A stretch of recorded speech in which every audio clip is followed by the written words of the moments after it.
landed in Lima, Peru, and I hope my driver just texted me saying he's here, but fuck knows what I'm about to walk into. Here we go. Hey guys, I have arrived at my hostel in Lima and I'm in the little common area. I'm going to do a little tour. I'm staying at the Selina hostel in Miraflores. I'm not saying that right, but whatever, we'll just go with it. I had quite a hectic arrival at the airport, but thank God I had some good judgment, and I think so. Just watch out, like just make absolute sure that your driver is yours, because basically I pre-booked with the Selina hostel. They have a shuttle service from to and from the airport. Can't even speak. I booked it through Selina, and they're really good. They WhatsApp you, they tell you, here is your confirmation, here's a reservation code. Make sure that for your safety, your driver tells you the code. Also, it says that your driver will probably WhatsApp you as well. So as soon as I arrived in Peru, even like I was still on the flight and I had internet, and it's very important to make sure that you have Wi-Fi when you arrive. Basically, he texted me saying, hello, my name is Victor, I'm your driver, I'm waiting here. And I was like, okay, great. I got out the airport and obviously everyone's shouting in my face, taxi, taxi. And then this driver this guy who was dressed really smartly, like he was wearing like he looked quite official, like a good official driver, and he had like a sort of a lanyard with an ID card with his name on it. And then he walked straight up to me when I got out of the airport and was like, Selina Miraflores. He said my hostel to me, and I was like, oh, that must be him, because obviously I had a conversation with the guy on WhatsApp, so he knows what my picture is, so he knows what I look like. So I thought it was him, and then he like leads me to the car park, and I'm kind of saying, as we're walking, I'm like, can you tell me the reservation code? And he's like, no, it's okay, like come, don't worry, it's okay. And I was like, okay, well, could you, I was still trying to get him to tell me the code. He opened the car door and he was like, he was so convincing. He was like, yeah, come in, like we're going to Selina. And then I was like, can you at least tell me the name? Like, you must have a list with my name on it. And he didn't understand. Like, he got his translator out, and then when I said, can you tell me my name, he told me his name. And I was like, okay, this is a bit like, the thing is, I genuinely thought he was the driver. Maybe he doesn't have very good English, so like maybe that's it. But then at that point I was like, hang on, he doesn't even have my name, let alone a reservation code.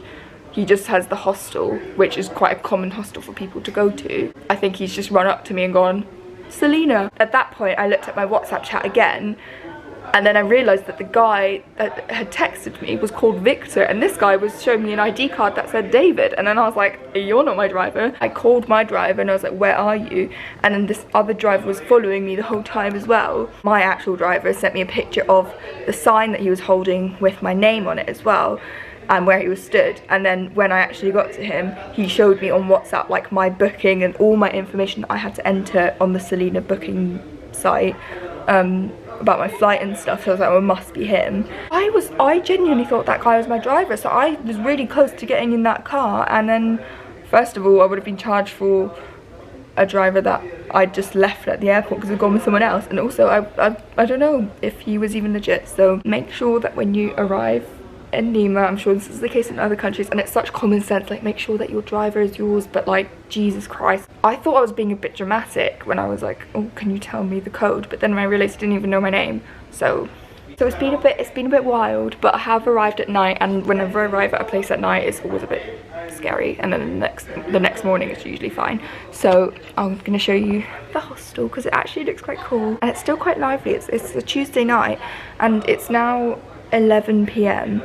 so I would have thought that it was quite like quiet now, because I just came from a Selina hostel in Costa Rica in Santa Teresa, which was lovely, but it was a bit dead when I was there, so I wasn't expecting the liveliest crowd. But as you can hear, there are lots of people here. So this is like a little common hangout area that I found. There's like a nice bookshelf, and the kitchen actually looks so much nicer than the one at the other Selina hostel I just came from. It's really well equipped as well, Jesus.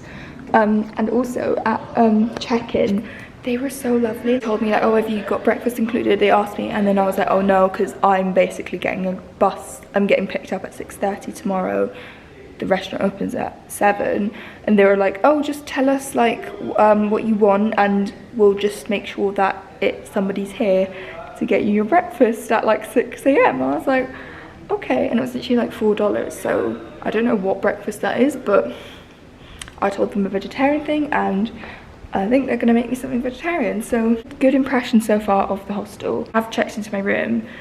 It is hard though, because I always find that with hostels that have like curtains on the beds, when they're shut, you don't know if someone's sleeping. I'm assuming that means someone's sleeping there, but I actually found it quite hard to tell which bed was mine when I walked in, because it's quite a small dorm. I actually couldn't tell, so I don't even know. I've put my stuff on a bed. It might be someone's bed. We'll find out. I know it's meant to be more like bougie to have curtains in your hostel, but I hate curtains. I didn't realize this was a curtained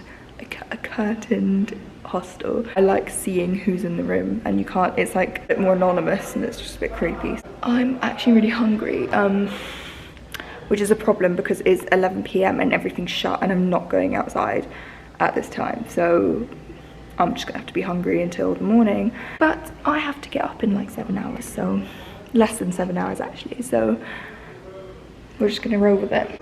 Also guys, the lifts are so cool here. There's like a door outside of the doors. This might just be me being really easily impressed, but we really awkward if someone's out here now and I've just got a camera pointed at them. Oh my god. This is my floor. And then you just push it. Like, how cool is that?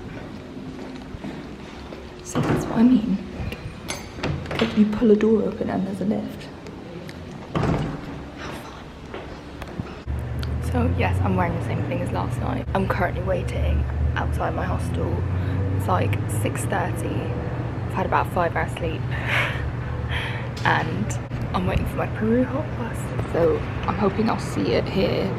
It's a lot colder in Peru than I sort of anticipated.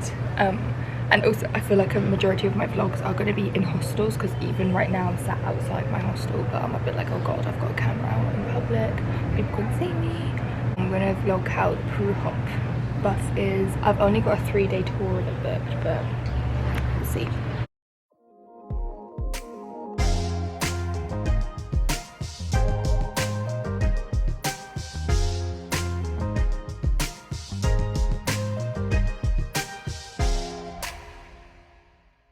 Hey guys, it's the evening right now. I'm really tired and it's not even 8 o'clock actually. Even like how last night was, I just felt like I couldn't really relax, because every time I heard like a man cough or sniff or make some kind of gross male noise, I like woke up and like checked that my phone was still there, and I was just a bit on edge. I didn't even vlog the quad biking tour in Paracas National Reserve. There was just no way of me getting footage on these quads whilst also still keeping myself alive.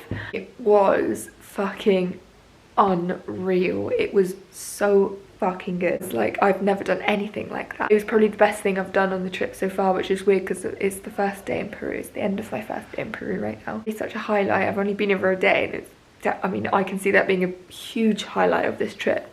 It's so worth the money, oh my god. So yeah, definitely do that if you go. I felt like there was just someone outside my door, I don't know. I mean, it's locked, but...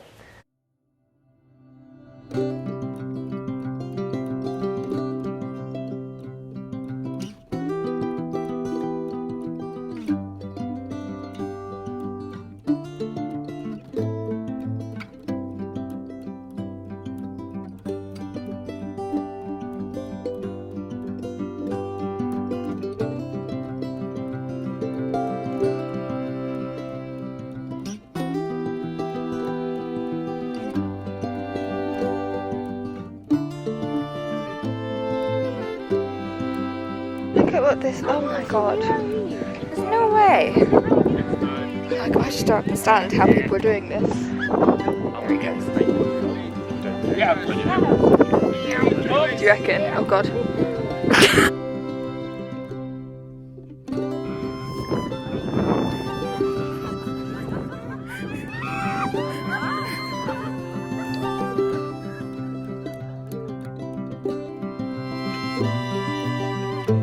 This is Huacachina Desert, and we almost fucking died in these things. Oh my god! Jesus Christ!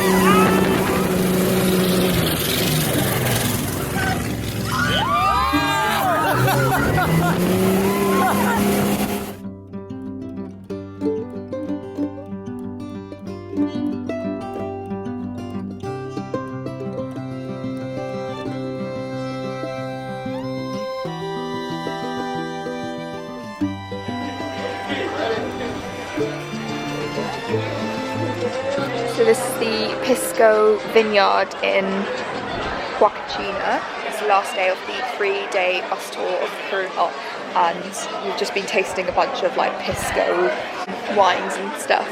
And then we're going to go and have lunch up there. I'm just going to pour me a peach one. It's super hot, but it's very Thank you.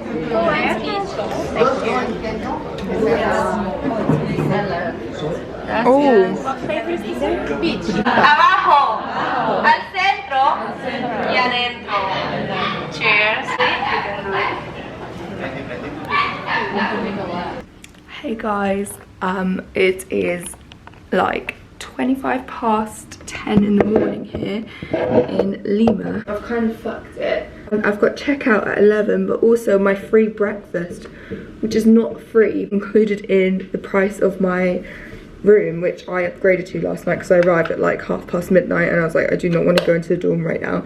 So I just decided to upgrade to a private room, which is the second time that I've done this on this trip, and it's not a sustainable way of travelling. Like pack all my shit, go downstairs, eat, and then come back up here and then check out all within the space of like about 30 minutes, which is a bit stressful, but you know. And here I am vlogging when I absolutely do not have time to do so, but I just wanted to give like a very weird and distracted like review of Peru Hop. Absolutely, like last night we got the bus back from Huacachina to Lima, and that bus was like actually about a 4-hour bus, but it actually ended up being about 5 hours because we broke down in the middle of nowhere. But then I was like, oh fuck, here we go, we're gonna be here for hours. But actually they really sorted it within like 25 minutes. Like a different bus was nearby, so we just got on that bus. So I was actually really impressed with how quickly they sorted that. You know what, my experience of Peru Hop, it's all mixed things about it. I've been so impressed with it, to be honest. Like I've actually had a really good time. What I did isn't very conventional. Also my hair, oh my god, I look like I've just exploded. I've not brushed my hair yet, but we'll get to that. Really found Peru Hop to be like amazing. Like I've booked my tour in Peru to be with TruTravels. That is basically Lima to Cusco. So it's a little bit, it doesn't go to the same destinations that Peru Hop goes to. And I actually am kind of regretting doing that. I haven't started yet because that tour starts today, so I'm going to meet all of those people today, and I'm sure it'll be great because every TruTravels trip I've ever done has been fucking brilliant. Itinerary is great, tour guides are great, usually the people are great, but I've just been having so much fun in Peru Hop that I'm like, oh my god, like I wish that I was doing the rest of my trip with Peru Hop. I'm only doing the 3-day tour, which is like 1 night in Paracas and 1 night in Huacachina, and I really like don't see how my next tour is going to have better activities than the Peru Hop one. Like it was insane. Like the Huacachina, like the dune buggy ride was just like one of the most exhilarating experiences of my fucking life. Like it was unreal. And although when I did first get on it, it was only couples. Like, I didn't see any other backpackers when I first got on the bus, and that made me think, oh god, what have I done? I'm doing something that people don't do on their own, and then I felt like a complete weirdo, but it turned out to be absolutely fine. And I actually hung out with a lot of the couple. I third wheeled a lot of the couples, even though I do have my own other half is at home, but he hasn't been able to come with me for this one, so I was solo for this. First I was a little bit worried because I was like, oh my god, like everyone here's in a couple, and it's also like a little bit older people rather than backpackers. Say it was more people aged like more into their 30s and 40s, and some were even in their 50s. Like, it was a much bigger age range, which if you're like 18 or 19, I feel like it's not, like, I don't feel like people do backpacking in South America when they're that young, because I feel like it's easier to start somewhere like Australia and New Zealand. It's definitely a harder place to backpack compared to, yeah, Australia, New Zealand or something, or Southeast Asia, because you're always with people there. I was on my own here more than I had been in other places. I do have to go now though, so I will complete this vlog and give a less rushed overview of Peru Hop and what I thought of the activities and my experience of it. But yeah, I'm gonna go to breakfast now. This is the same outfit that I have been wearing the last, like, I've just basically, I've only got like 3 warm outfits with me because I'm doing Costa Rica, Peru, Colombia, and Costa Rica and Colombia are hot. So this is like, it's just I'm traveling hand luggage only, so it's kind of hard to pack for all of that, but hey ho. Good morning guys. Today I'm gonna be flying, it's just a very short flight, 1 hour to Cusco. I've just finished the Peru Hop. I saw like some YouTube videos where people said like, well, you know, it's okay, but it's not great. And when I first got on the bus, I felt like I was the only solo backpacker on that bus when I first got on, and I had to like have breakfast. I sat by myself and it was really awkward. I felt a little bit like, oh god. That was just the first day, and then the second day and the third day, like when you do more activities together, like you're doing like a guided tour around the National Reserve or in Paracas, or you're doing like the sand buggying and the dune buggying in Huacachina. If you go to Huacachina, make sure you do the buggying tour and like the sandboard. It was incredible, and I've done like a lot of adrenaline things like skydiving and stuff. It was up there with the absolute top of like thrill. It was so much fun. It was beautiful because they take you out at 4 p.m, so you get like the sort of sun in the dunes, but then you watch the sunset, and then they drive you back in the dune, like in the buggies, and then you just see the sun go down. The dunes are like golden and it's just unreal. So it was an amazing experience. You spend 1 night there, and then the next day it was kind of like a free day. There's not that much to do in Huacachina. Like 1 night is definitely enough, I found. And to be honest, I kind of wished that I'd booked the whole of the Peru Hop tour, like around the whole country, but I only had like 3 days to spare before my actual tour from Lima to Cusco started. That didn't stop at any of those destinations, so I'm so glad that I did that. Like, it was amazing, and I really wish everyone else went on to Arequipa and got the overnight bus, which I did not envy them for. But the thing about Peru Hop is that it's, because it is like a hop on hop off tour bus, it's not like a guided tour where you're always together in a group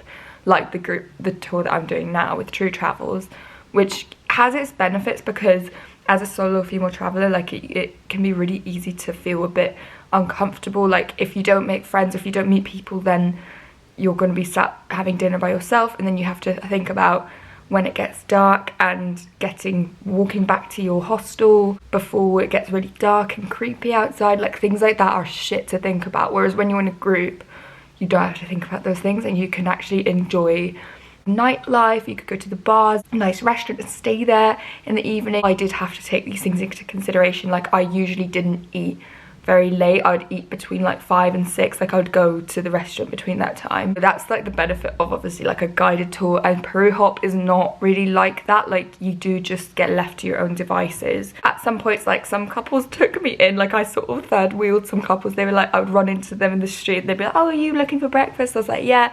We got breakfast together, and like that was really lovely. If you're expecting it to be like a sort of guided tour, you're together with a group the whole time, it's not really like that. But you obviously do meet people, and like you do go and like make friends. And then also I actually made some friends on like the boat tour around Paracas for the like seeing the sea lions and like the birds and stuff, and the penguins. Like I was sat next to another solo female traveller from France on that, and then we ended up going to get breakfast after that with a bunch of people from her hostel. So like you do meet people, and you obviously, if you stay in hostel dorms, like you're going to be making friends, so it can be very social. But it's sort of like, it depends on what you do and like what you make of it, really. I've been really impressed with it, and the tour guides are amazing. Like they are so helpful, and they literally, like my tour guide was like running around to make sure that everybody was like doing what they were wanting to do, and they will make sure that you get to do the activity that you want to do as well. Like they'll go out of their way to make sure that you're booked onto the things that you want to do, and that you know you get there in time, and they'll meet you there as well. Like it's so, like for a huge group as well, they're like huge buses, they're not like a little group of 10, like there's a lot of people in these. They've got a really difficult job, and they're so brilliant at it. So I do wish that I'd booked my whole trip with Peru Hop, because I've been so impressed with them, and the activities have been brilliant. So yeah, I definitely recommend it. And there's also a Bolivia Hop company, like sort of sister company, that I want to maybe do as well, because it's just been so good. My review of it's very short, like little trip, but if you have a few extra days, and rather than spend them in Lima before you're waiting for something to start, or if you just have a few spare days, I really recommend doing it. It was like the best time, so do it. And also, if you're a solo female traveler and like you get on the bus and like you feel like you're the only one there, like don't worry, you will meet people. And also you're warm to people, because obviously when you first get on a bus, people's instinct isn't to like quickly make friends. It's, you know, it comes gradually. And then also the activities you do, you'll be meeting people, and like the hostels that you stay at, if you're a backpacker, or if you obviously want to stay in a hotel, like, you know, you can do that as well. It's really easy, so yeah, don't worry. But that's my Peru Hop review. I hope that it's been helpful. This is also my first video, so please allow it with the shit filming and the shit edits. I'll probably take you along on my upcoming adventures in Peru and probably Colombia as well.